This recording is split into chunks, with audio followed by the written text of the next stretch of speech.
নামাজের দ্বারা 5টা উপকার আছে। আল মাজমাউজ জাওয়াইদ, হাদিসের কিতাব বলেছে, মান হাফাজা আলা সালাওয়াতিল খামসি আকরামাহুল্লাহু তাআলা বিখামসি খিসালিন ইলা আখিরিল হাদিস। আল্লাহর হাবিব হযরতে মুহাম্মদ রাসূলুল্লাহ সাল্লাল্লাহু আলাইহি ওয়াসাল্লাম ইরশাদ করেন, কেউ যদি 5 ওয়াক্ত নামাজ জামাতের সাথে নিয়মিতভাবে আদায় করে, আল্লাহ পাক রব্বুল আলামিন তাকে 5টা মর্যাদা দান করবেন।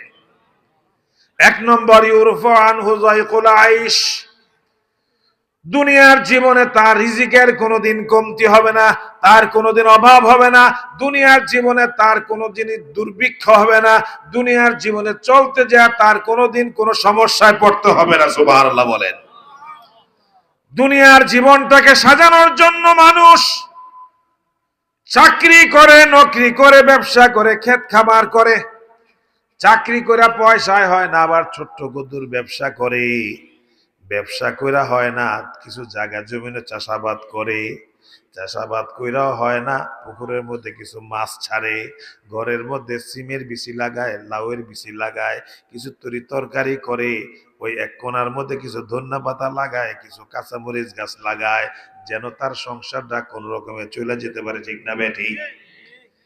চাকরি করে আবার ঘুষ খায়, চাকরির বেতন দেয়া হয় না, ঘুষের টাকা দেশে চাহিদা পূরণ করে, নামাজের সময় পায় না, ব্যবসা বাণিজ্য নিয়ে ব্যস্ত থাকে, দুনিয়ার কাজ কাম নিয়ে ব্যস্ত থাকে। কিন্তু আল্লাহর হাবিব সাল্লাল্লাহু আলাইহি ওয়াসাল্লাম গ্যারান্টি দিয়া বলতেছেন, 5 ওয়াক্ত নামাজ বান্দা যথা নিয়মে আদায় করো, ওই সাংসারিক জীবনের জন্য, তোমার পারিবারিক জীবনের জন্য, তোমার ক্যারিয়ার গঠনের জন্য, তোমার নিজেকে প্রতিষ্ঠিত করার জন্য বাড়তি কিছুর প্রয়োজন নাই। 5 ওয়াক্ত আল্লাহর দরবারে হাজিরি দাও, তোমার জীবনে যা কিছুর প্রয়োজন তার কিছু পূরণ করার দায়িত্ব নেবেন আল্লাহ। জোরে বলেন না আল্লাহ। আবার আওয়াজটা ঠান্ডা হয়ে গেছে, আবার হাতে উঠান তো আল্লাহ বলেন তো আল্লাহ। আল্লাহ আল্লাহ আল্লাহু আকবার।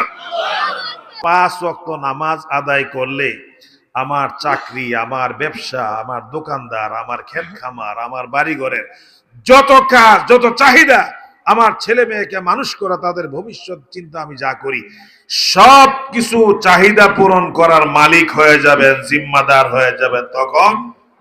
আরো জোরে বলে না কে?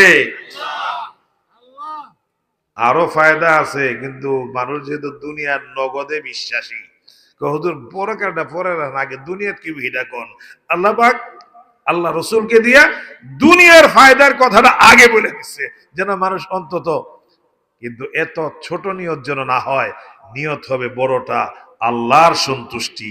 আল্লাহ যদি সন্তুষ্ট হয়ে যান, দুনিয়া আল্লাহ আমাকে দিবেন ইনশাআল্লাহ। আল্লাহ পাক রব্বুল আলামিন আমাদের সকলকে সেইভাবে জীবন গঠন করতে পারি তৌফিক দান করুন, আমিন।